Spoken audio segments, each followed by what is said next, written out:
So midterm will stay open through 3/3, which is next Wednesday.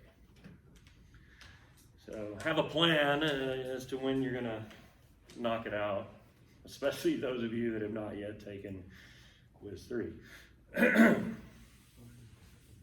So having said all that, you have your study guide, so you've got the list of terms. And I told you on there, no document questions, right? No questions on like the Richard Fredhorn documents and all that kind of stuff, or even the more recent ones you read. Just straight from lecture.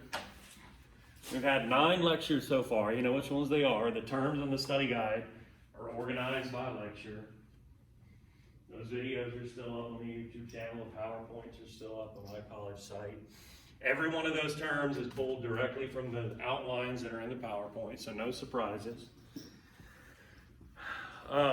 Mix of multiple choice and written response questions, a little bit of both. So it's just like the quiz, only there's going to be, instead of 10 or 11 questions, 34 questions. You'll have 2 hours to do it with, I think, a 15-minute grace period. So that should be plenty of time if you have prepared. If you haven't prepared and then you sit down and try to read question, go search for answer in videos or lecture notes or textbook, then probably 2 hours is going to be not enough. But if you've gone over your notes, supplemented that with a text, gone over the study guide, sat in here and jotted a few things down as I'm imparting to you kind of where to focus your energy, then you're going to be fine. 2 hours is going to be plenty of time.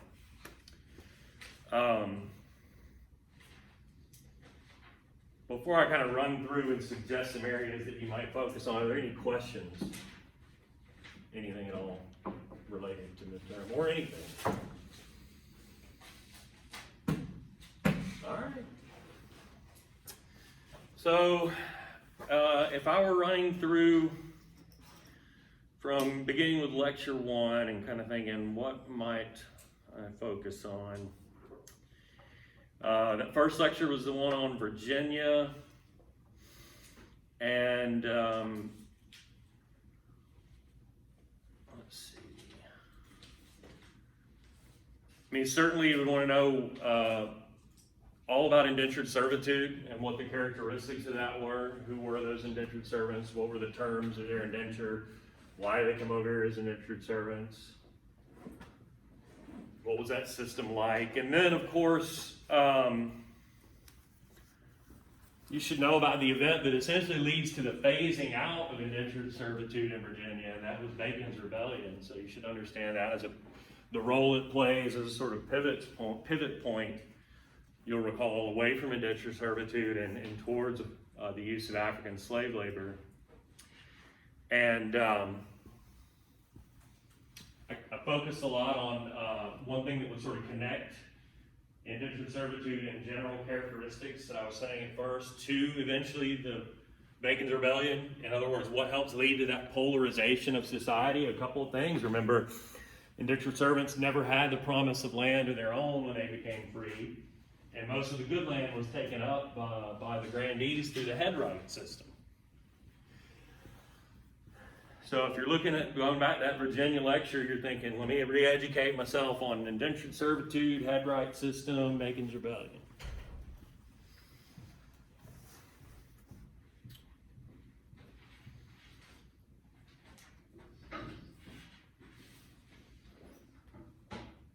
And then next lecture was colonial New England. So first and foremost, be able to differentiate between Pilgrims and Puritans. Who were they when they come over and what was different about them?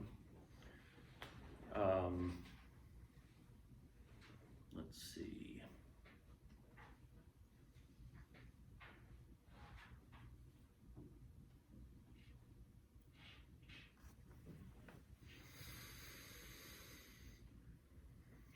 And then sort of that central irony I talked about in colonial Massachusetts, the sort of intolerance of the Puritans, the people who we like to say came over for religious freedom and toleration, turned out to be this like deeply intolerant people. And I spoke broadly about the Quaker persecutions and things like that, but also We focused in on Anne Hutchinson and Roger Williams and what it was that caused them to butt heads with Puritan leadership. So you should remind yourself about those individuals. And you'll recall that when we started with the Pilgrims, before we got to the Puritans, we did talk briefly about how they have an early, pretty good relationship with the Wampanoag, but I told you that was a false lead. It would collapse, and of course it did. And so you'd want to be familiar with King Philip's War as well, the sort of culmination of those tensions in a violent, bloody year-long conflict that tore New England apart. And third lecture was that where we looked at the 13 colonies more broadly in the early to mid 18th century. And we kind of talked about population growth and economic development and how it was different from region to region. You should be able to differentiate between New England colonies, middle colonies, southern colonies, and understand what was different about population growth from region to region and economic development. And in terms of the latter specifically, remember we wanted to look at what were the connections that each of those regions had with the broader Atlantic world. So like what were the commodities that they were exporting out into the Atlantic world market, either back to Britain or down to the Caribbean.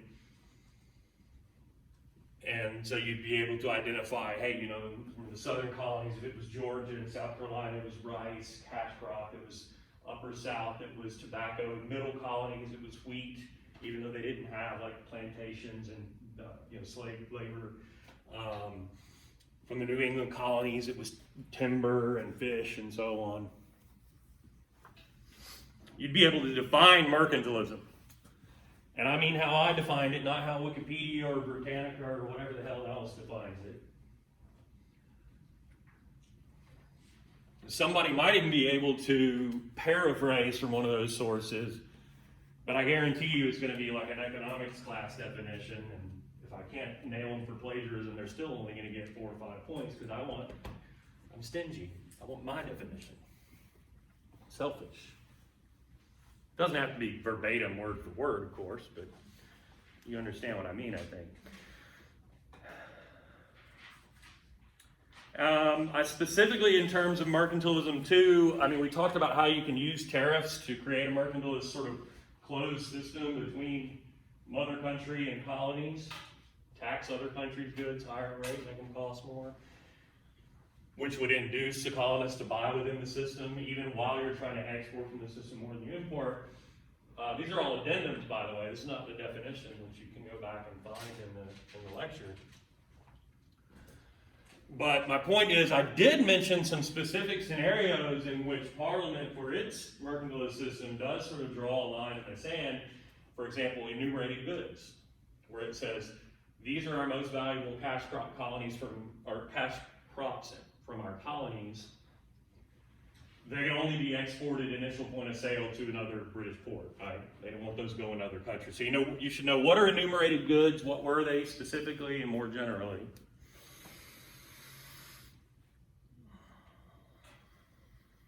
Let me see.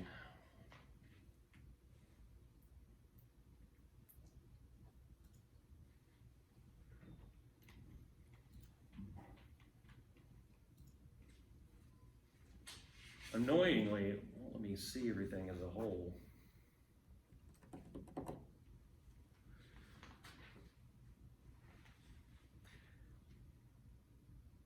Okay, so next lecture would be the build up to the American Revolution, development of the revolution, I think I called it.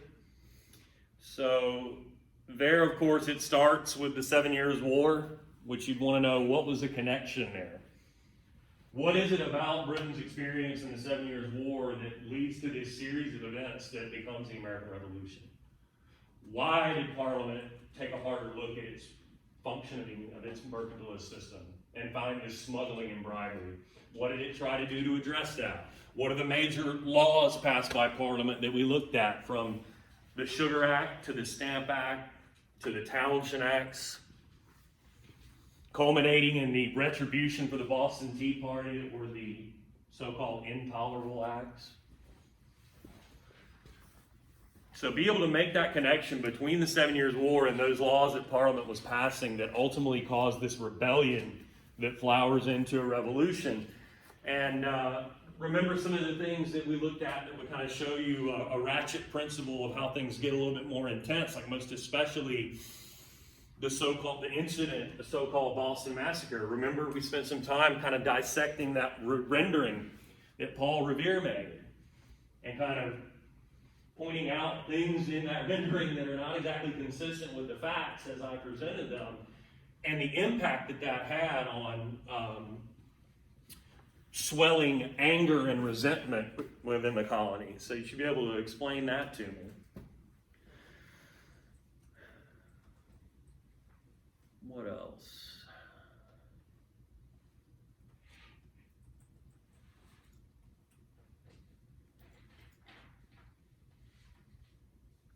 Oh, and then, I mean, there's the top level stuff and looking at what Parliament does and the reaction that the colonists have through their colonial assemblies, like in issuing, the Virginia Resolves, for example. But then there's the action on the street, and you should know something about that too. And not just, the Boston Tea Party, but, what group was responsible for a lot of that. Remember we talked about Sam Adams, Sons of Liberty. What are they up to?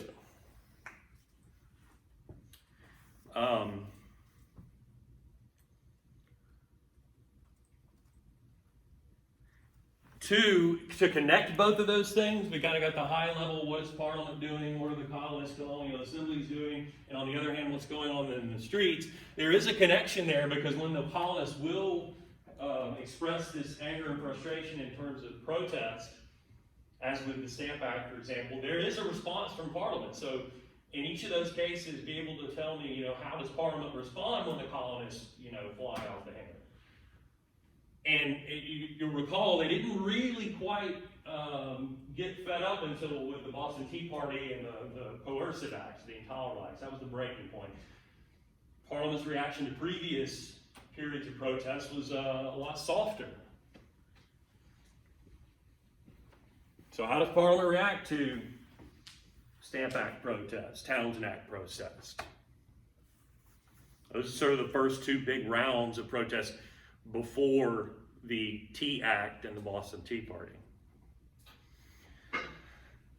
So that would get us to lecture 5, which is the sort of ideas of the revolution, what I called creating the American Republic, in which we really broke down the Declaration of Independence and kind of pinpointed where we could see Enlightenment thinking.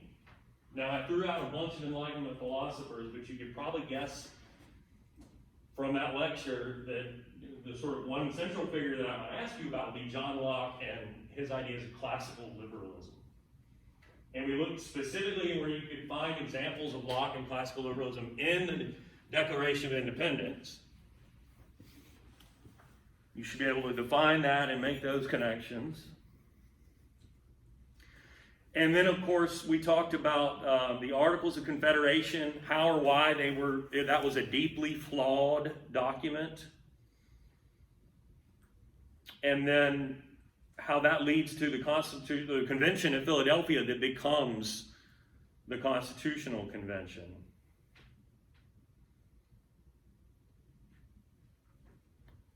Let's see.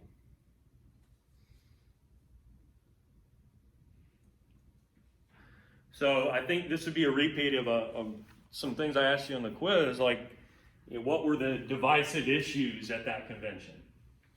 Who was arguing with whom? If there were issues that broke states' delegations down into camps, what were those camps? And how were those conflicts ultimately settled via compromise?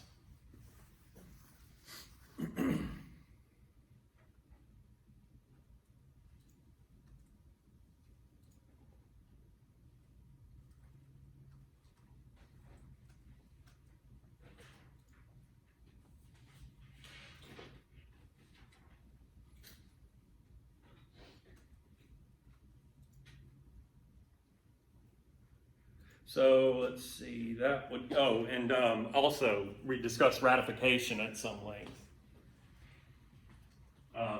And of course, the Federalist and Anti-Federalist arguments in support of or against ratification.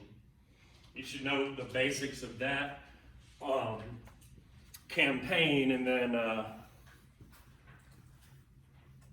although the Anti-Federalists failed, they do have an imprint by way of the Bill of Rights. So how did the Anti-Federalists influence then the passage of the Bill of Rights? Sort of which side was pro-Constitution, which was not.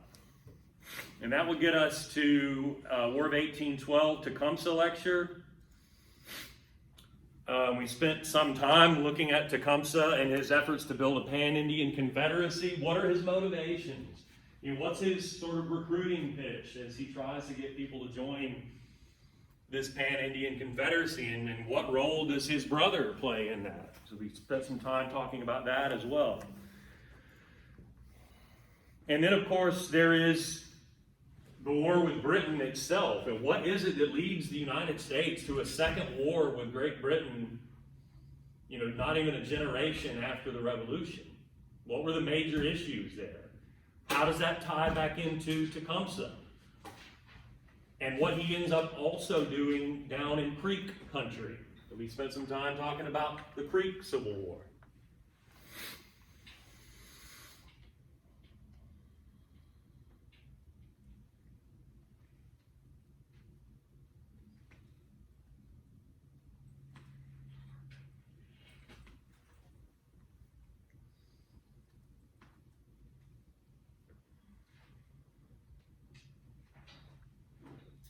Okay, so that would get us then to lecture 7, which is sectionalism. And of course, you're going to be able to define sectionalism at sort of basic level. And then throughout the sectional crisis, there's sort of compromise after compromise. So be able to differentiate, for example, between the Missouri Compromise and its major provisions, and the Compromise of 1850, which deals with a different part of the West and has different compromise solutions, and introduces the principle of popular sovereignty, which will be key in talking about the Kansas-Nebraska Act. And you know I'm going to ask you about the Kansas-Nebraska Act. Those of you who've taken quiz 3 could be pretty well sure of that.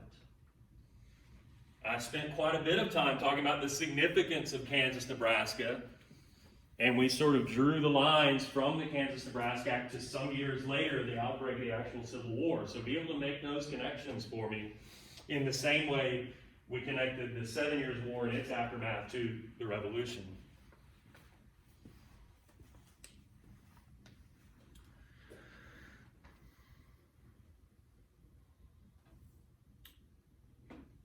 Speaking of the Compromise of 1850 and how you can make connections between it and Kansas-Nebraska, remember that in the debate over what to do with that Mexican cession territory, the issue that is ultimately decided by the Compromise of 1850, and the introduction of the principle of popular sovereignty, remember that in that debate, John Calhoun made that really important Fifth Amendment argument that, of course, didn't factor into the Compromise of 1850, but was picked up, remember, by the court in the Dred Scott decision years later. And Dred Scott went a long way in inflaming tensions in the months prior to the outbreak of the war, and essentially necessitated, in the minds of radicals in Congress, the 14th Amendment. Because recall what the court said. You should know those 3 major components of the Dred Scott decision. Speaking of the 14th Amendment, you should definitely be able to not only tell me what it does, but also 13 and 15 too. Those Reconstruction amendments you should be able to identify, 13, 14, 15. Also, you should be able to tell me the difference between presidential and congressional Reconstruction. In the quizzes that I have looked at, the people who have answered that question have done really good. So I'm encouraged by that. But you may see something like that again, asking you to identify the provisions of either presidential or congressional reconstruction. And also identifying what is the redemption that follows the end of congressional reconstruction. What were the elements of that quote-unquote redemption?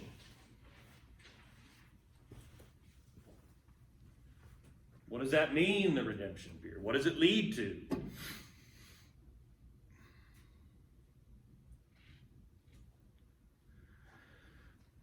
It occurs to me, I think, have we not? I skipped, didn't I? That's why y'all are looking at me funny. I skipped the war. Why did you let me skip the war? I skipped from lead up to the Civil War all the way to Reconstruction. I think John Calhoun was the diversion there. That's my fault. So in terms of the war, on the lecture itself, obviously there's not going to be a bunch of battle questions where I'm asking you about what happened at this battle or that battle. What I was more concerned with is how the war becomes over time a war to end slavery, which was not what it was at first. So be able to tell me, what was the quote-unquote cause of the war for the first couple of years? Saving the Union, in Lincoln's own words. Preserving the Union, reversing secession, which, by the way, remember when we discussed secession, I suggested that you might want to be able to identify which states were in that first wave that seceded and which were the ones that didn't secede until after Fort Sumter. And of course, which ones never seceded? What were the border states, the slave states that never seceded?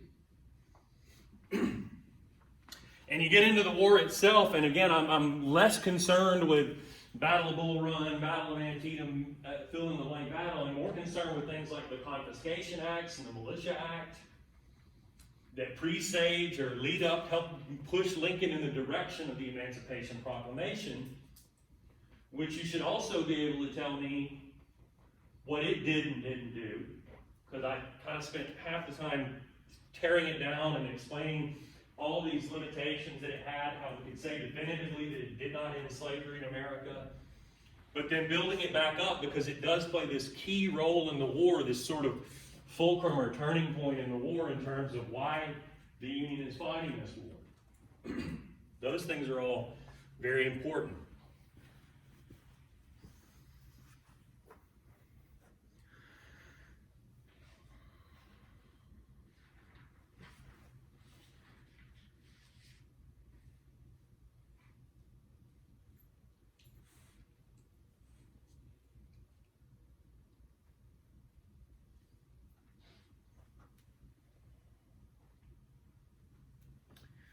And then, of course, Reconstruction, I've already laid out that you should be able to differentiate, identify the key components of presidential Reconstruction versus congressional.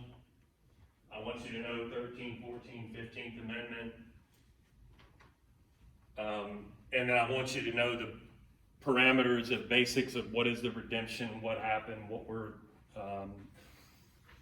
the key elements of that quote-unquote redemption. And that gets us up to speed. See if there's anything else I want to nudge you towards.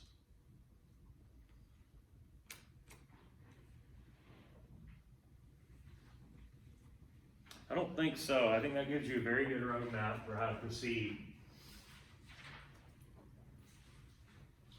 Are there any questions? Anything at all?